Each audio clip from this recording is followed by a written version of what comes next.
پڑھنے کے دو انداز ہوتے ہیں. ایک انداز یہ ہے کہ اگر ایک عمارت ہے اور میں کہوں کہ جناب یہ سنگل اسٹوری سے ڈبل اسٹوری ہو گئی ہے, تو ایک بڑھنا تو یہ بڑھنا ہوتا ہے.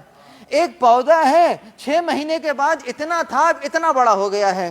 ایک بڑھنا یہ بڑھنا ہے اور ایک بڑھنا اور بڑھنا ہے. وہ کون سا بڑھنا ہے؟ وہ بڑھنا یہ ہے کہ یقیناً ایک مسئلے کو آپ نہیں جانتے تھے اور اب جان چکے ہیں, تو وہ جو نہ جاننے اور اس جاننے کا سفر طے کیا ہے, اس میں جو تم باکمال ہوئے ہو, یہ جو بڑھاوا ہے یہ بھی بڑھاوا کہلائے گا, جسے آپ ویٹیج کہیں گے کہ ویٹیج میں بڑھ گیا ہے. دیکھنے میں نہ دیکھو, نظروں سے نہ تولو, ویٹیج میں بہت زیادہ ہے. اس کو کیا کہیں گے؟ یعنی بڑھا ہوا. بہت توجہ, اب سمجھ میں آئے گا کہ کیا چیز بڑھ رہی ہے. یہ جو تمہارا مال تھا, اس کے اندر کسی حقدار کا مال ملا ہوا ہے. پروردگار کے نزدیک ویٹیج میں کم ہے, تم نے یہاں سے اس کا حق نکال کر اسے دے دیا. اب جو بچا ہے تمہارے لیے, یہ پروردگار کی نگاہ میں بہت افضل مال ہے.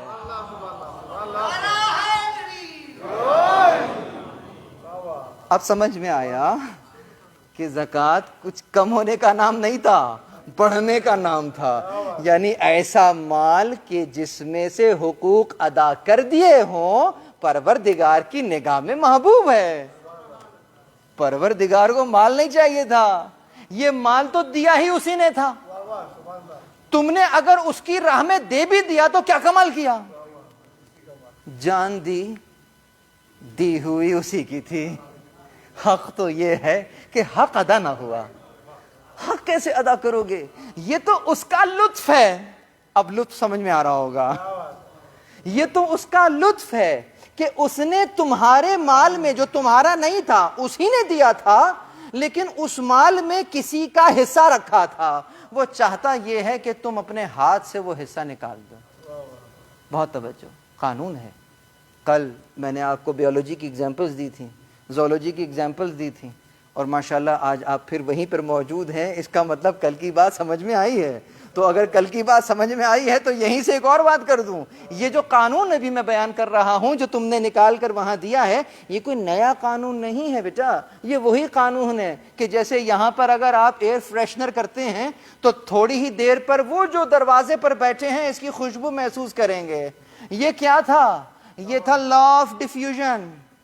یعنی ہائر کنسنٹریشن سے چیز کو لوور کنسنٹریشن تک جانا ہے. یہ قانون نہ تم نے بنایا ہے نہ میں نے بنایا ہے, یہ سائنٹسٹ نے ڈسکور کیا ہے پھر ایکسپلور کیا. یہ خدا کا بنایا ہوا قانون تھا.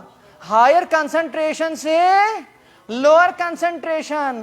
یہ جو مالیکیولز اس خوشبو کے تھے, ان کو کوئی نبی نہیں چاہیے بتانے کے لیے کہ تمہیں وہاں جانا ہے. یہ فطرتاً وہیں جائے گا.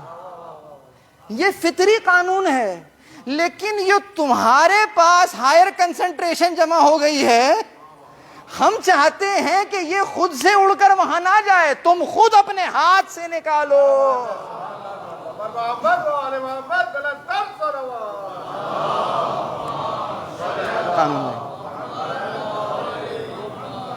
قانون وہی ہے. تم قوت مند ہو, تم قوت مند ہو, تمہاری قوت اڑ کر کمزور تک نہیں جائے گی. اس کا ہاتھ پکڑو اور اس کو کھڑا کر دو. کبھی زندوں کو بھی کھڑا کیا جاتا ہے.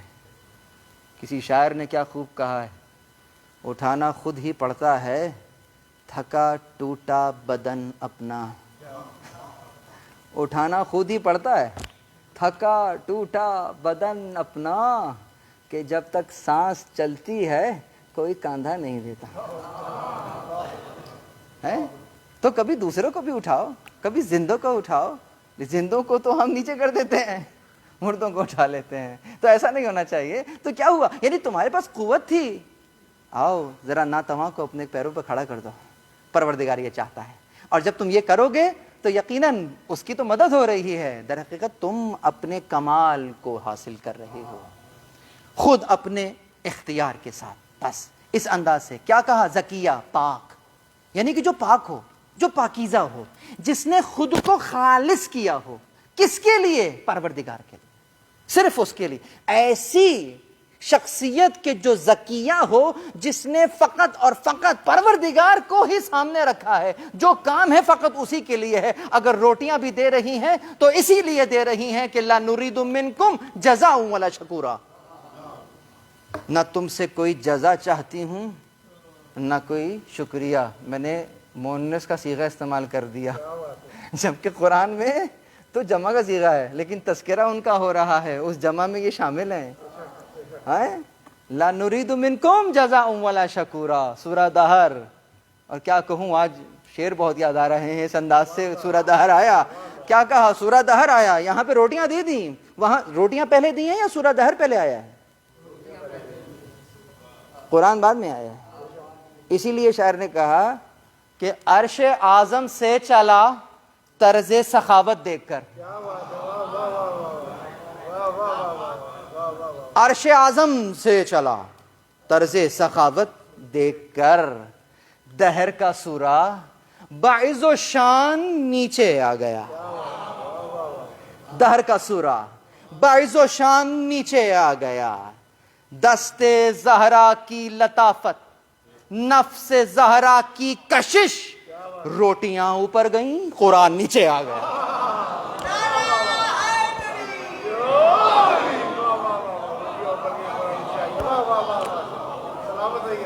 درود پڑھیں محمد والے محمد کا.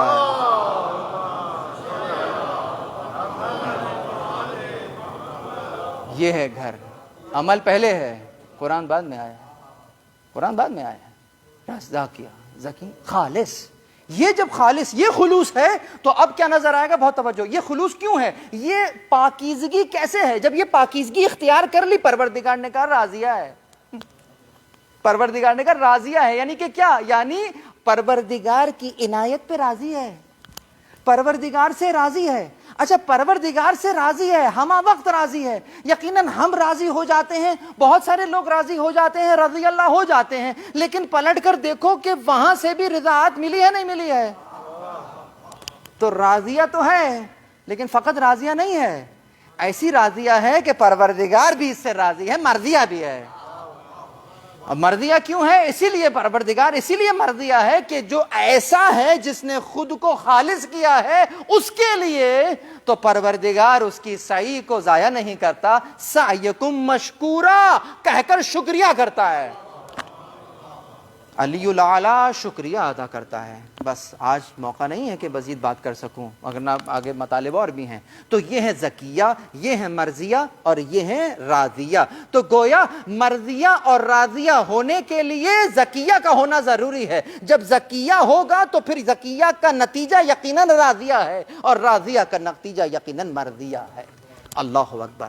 لیکن اس انداز سے امت نے بس وہ جو کل درد بیان کر رہا تھا نا, وہ درد ابھی تک یہاں چبھا ہوا ہے. وہ درد ہے, کیا درد ہے؟ حجت زمان کی ناصرہ ہے اور گھر کے اندر حملہ ہوا. روایات میں تقریباً 100 سے زیادہ افراد تھے کہ جو جمع ہو گئے تھے. اس انداز سے کہ علی کو باہر نکالو. اللہ اکبر. کس انداز سے وہ کل دروازے کا بیان کیا, خدا کس انداز سے وہ دروازہ گرا, کس انداز سے یہ گھائل ہو کر زمین پر گری. لیکن اٹھنے کے بعد اپنے گھاؤ کو نہیں بیان کیا, اپنے زخم کا بیان نہیں کر رہی ہیں. کیوں؟ اصل زخم کا بیان کر رہی ہیں. وہ زخم جو امت نے دیا ہے کہ امام زمان کو تنہا کر دیا ہے. اینا اینا ابو الحسن, ابو الحسن کہاں ہے, کہاں ہے؟ کس انداز سے پوچھا ہوگا, کیسے بھی کس انداز سے علی کو آواز دی ہوگی, جیسے ہی مولا کو درمیان سے لے کر جانے لگے, پروردگار مجھے قوت دے میں بیان کر سکوں. جب وہ مولا علی کو درمیان سے لے جا رہے تھے, آپ کو معلوم ہے عرب ایک پٹکا اپنے کمر پہ باندھا کرتے تھے. بی بی کا ایک ہاتھ تو پہلو پہ تھا, دوسرے ہاتھ سے پٹکے کو یوں پکڑ لیا. اس قدر قوت سے امام زمانہ کو کہ چھڑائے نہ چھٹا. خنفذ ملعون کہتا ہے میرے پاس کچھ سمجھ نہیں آیا. 2 روایات ہیں. ایک روایت بتلاتی ہے کہ جو شمشیر کی نیام ہوتی ہے یا کوڑا، دونوں میں کوئی شے تھی. اس قوت سے بہت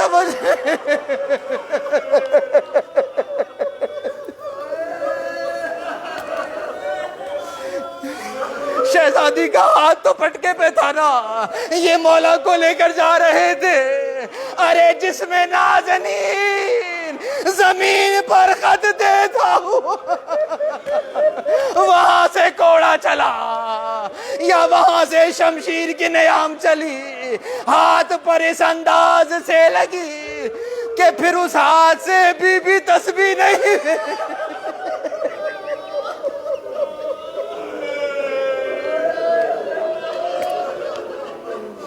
اللہ اکبر. قیامت گزر گئی، قیامت گزر گئی. کچھ دن گزرے معلوم چلا کہ وہ جو فدق تھا وہ بھی آپ سے لے لیا گیا ہے. بہت توجہ، معاملہ فدق کا نہیں ہے، معاملہ باغ کا نہیں ہے. امام زمانہ سے اس کا حق لے لیا گیا. حجت زمانہ کی ناصرہ حق کو طلب کرنے کے لیے مسجد میں تشریف لائیں. کس انداز سے تشریف لائی ہیں، فقط نقشہ کھینچوں. تمام کے تمام مقاتل نے لکھا کہ آپ نے چند عورتوں کو ساتھ لیا، بیت الشرف سے باہر آئی، اس انداز سے باہر آئی کہ آپ کی ردا زمین پر خط دے رہی.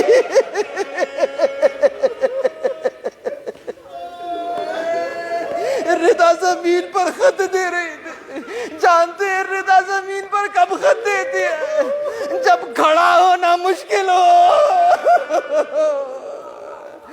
جب کھڑا ہونا مشکل ہو. وہ بی بی زہرا جس کو کسی نے باہر نہیں دیکھا ہے اب حجت زمان کے دفاع کے لیے نکل رہی ہیں. اور ایک جملہ مست سمجھ لیجیے، کیا قیامت کا جملہ ہے. میں فاطمہ ہوں، جو ابتدا میں کہوں گی وہی انتہا میں کہوں گی. میں غلط نہیں کہوں گی. جسے یوں کہہ لیجئے کہ وہ جس کے لبوں کی جنبش پر قرآن آتا تھا وہ امت سے کہہ رہی ہے میں جھوٹ نہیں بولا.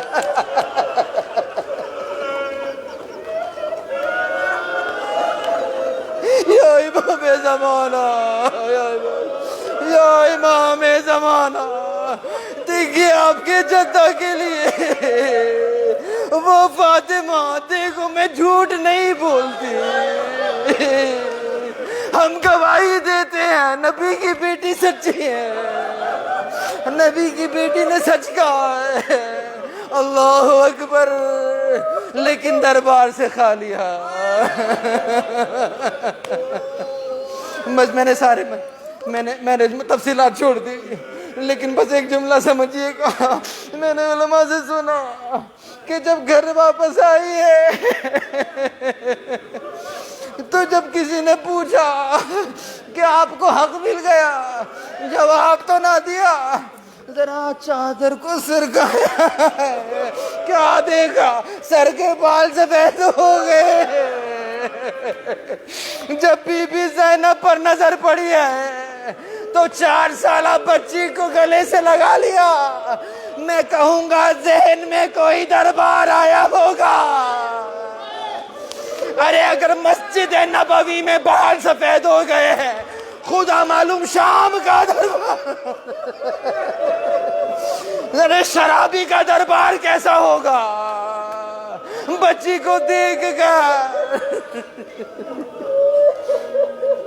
وَسَيَعْلَمُ الَّذِينَ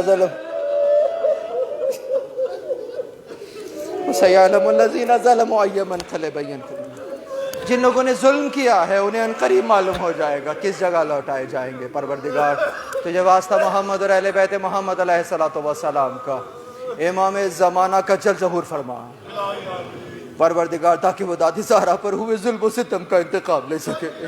پروردگار تجھے واسطہ محمد اور اہل بیت محمد علیہ السلام کا، تمام عزاداروں کے گناہ کبیرہ و صغیرہ معاف فرما۔